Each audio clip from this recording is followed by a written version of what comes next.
Hi, this is Pris, and I want to share with you the parable of the faithful and unfaithful sons and daughters. This was given to me a time ago, and I'll start with this.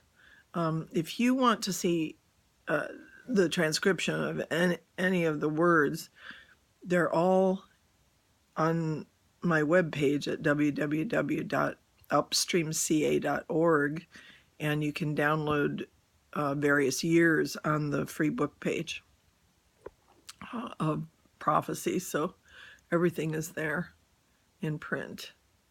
All right. A father had many sons and daughters, and he was so proud of them. He raised them up in the best way he could, but he could not keep them in his presence always. He had so much work to do that he entrusted them to other earth parents to raise. He had so many that he had to give 1 or 2 on up to 8 or even 12 to any one other family to raise them. He gave them all his name, and he granted them abilities and talents in varying measures to all of them. As they grew, they encountered many of life's problems, and he granted to many of them protection to a degree, but not to the fullness needed to prevent all pain. Many of the parents he gave them to did not believe in the faithfulness of the father, so they were ignorant and did not know how to look to him for the wisdom in raising them, or to pray for them to keep them from the enemy in the earth. Some of the parents did believe, and to them, when they asked, he gave them wisdom. But so many did not think to ask him, nor had very much communication with them, even though he made himself available to them at any time of night or day. This great father had an enemy who sought to kill, steal, and rob the children of the knowledge of their greatest father. The father saw the plight of the children even ahead of time, and his son, who was an overseer and participant in the creation of all these children, offered himself from the moment father saw the problems coming with his enemy to die for the sake of these children the father had so loved. So, at the designated time and place, the son came down into earth and died and suffered a terrible and horrendous death, but not before being tortured, unlike any other man in history, for the sake of releasing all those children from the hands of the enemy spiritually. He was not even recognizable when they nailed him finally to a cross and left him hang there naked in front of many people. You see, the father, because of laws he set in motion, could not always rescue them all from life's perils, because he had given to the enemy a degree of rulership over the earth upon which they lived. That when the great Son of Glory died, he provided this wonderful gift called grace to all the children who would call on the name of the Son and surrender their lives to him. Immediately, angels would be dispatched to help in the process of that child growing up and being healed and delivered from the clutches of the evil enemy. There was never a time that enemy didn't seek to put doubt and accusation in the minds of the children against the love and fairness and justice of the great Father. He had a whole army of minions that tried to dissuade the children from ever holding firm to the truth of the Father's words. He would lie and scheme and play tricks in the minds of the children, making them think that his thoughts were their thoughts. He would steal, rob, and cause illness and do things to cause them to be rejected by others and to be fearful. The Father noticed also that some children, once they surrendered to the Holy Father and accepted what his Son did and decided to surrender to his will and ways of doing things, began to do something funny. It seemed that the world and those who didn't like the ways of the great Father often would mock and persecute and reject the children who did surrender to his ways. So those persecuted became timid and hid the light they shined through them with a mantle of fear and trepidation. They denied that they belonged to the great Father. The great Father grew so sad that tears flowed from his eyes profusely, hour after hour of the day, as he saw his beloved children pretending like they didn't really belong to him, or that they were not who they really were. He felt like the earthly fathers did, who were abandoned sometimes by their children and unappreciated for all the things they had done for them. Another thing happened when the children did not demonstrate their love for the Father in public and acted ashamed of belonging to him. They would spend a lot of time pretending to be like the rest of the children in the world who didn't know them. The enemy of the great Father found that those he could rob and steal from them because they were full of fear. He found a legal right to hurt, to steal, to render the covenant void in areas of their lives where they were weak. And because of the fear and intimidation of those who persecuted them, the people began to give in to other sins. They began to compromise the very truth that set them free from the laws of sin and death. This opened wide the door of their souls for the enemy to kill them and steal from them in many ways.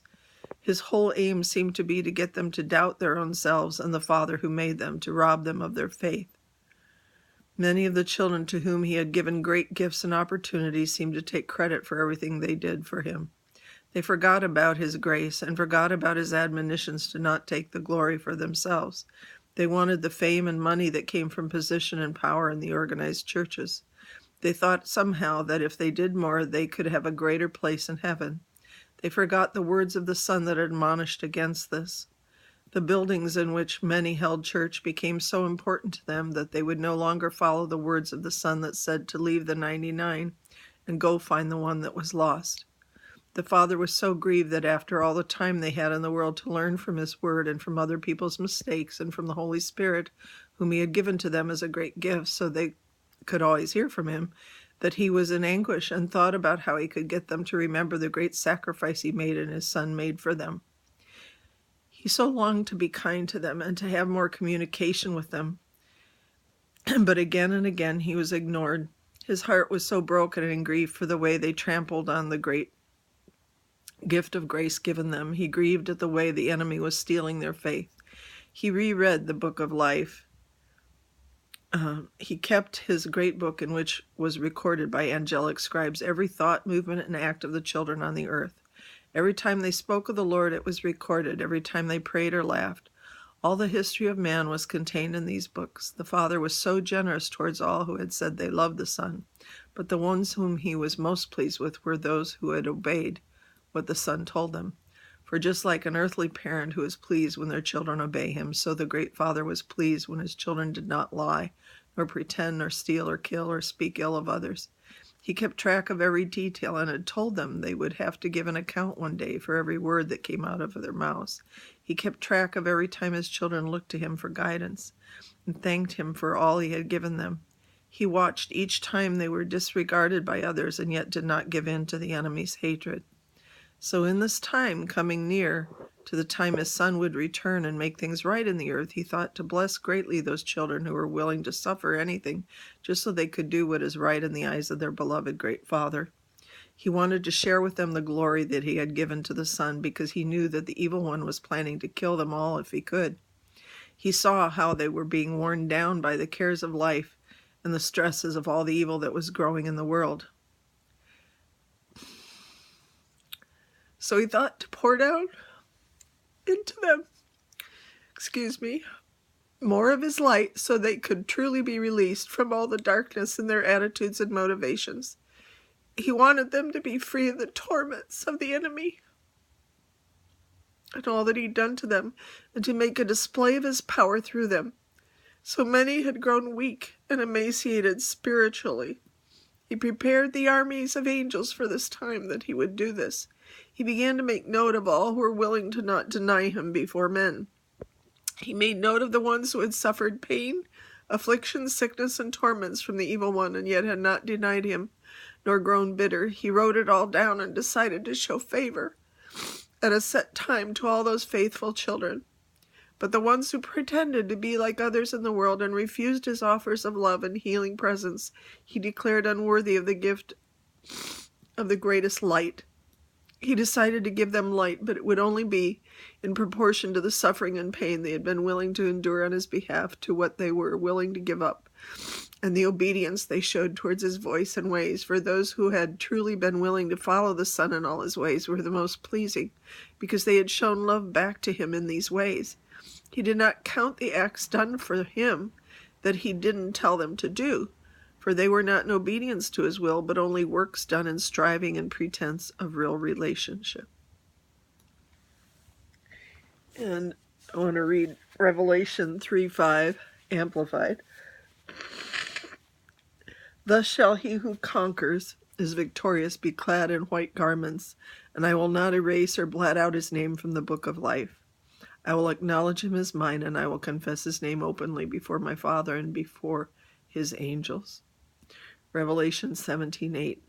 The beast that you saw once was, but now is no more, and he is going to come up out of the abyss, the bottomless pit, and proceed to go to perdition. And the inhabitants of the earth, whose names have not been recorded in the book of life from the foundation of the world, will be astonished when they look at the beast, because he once was, but now is no more, and he is yet to come. Daniel 7:3 is another reference.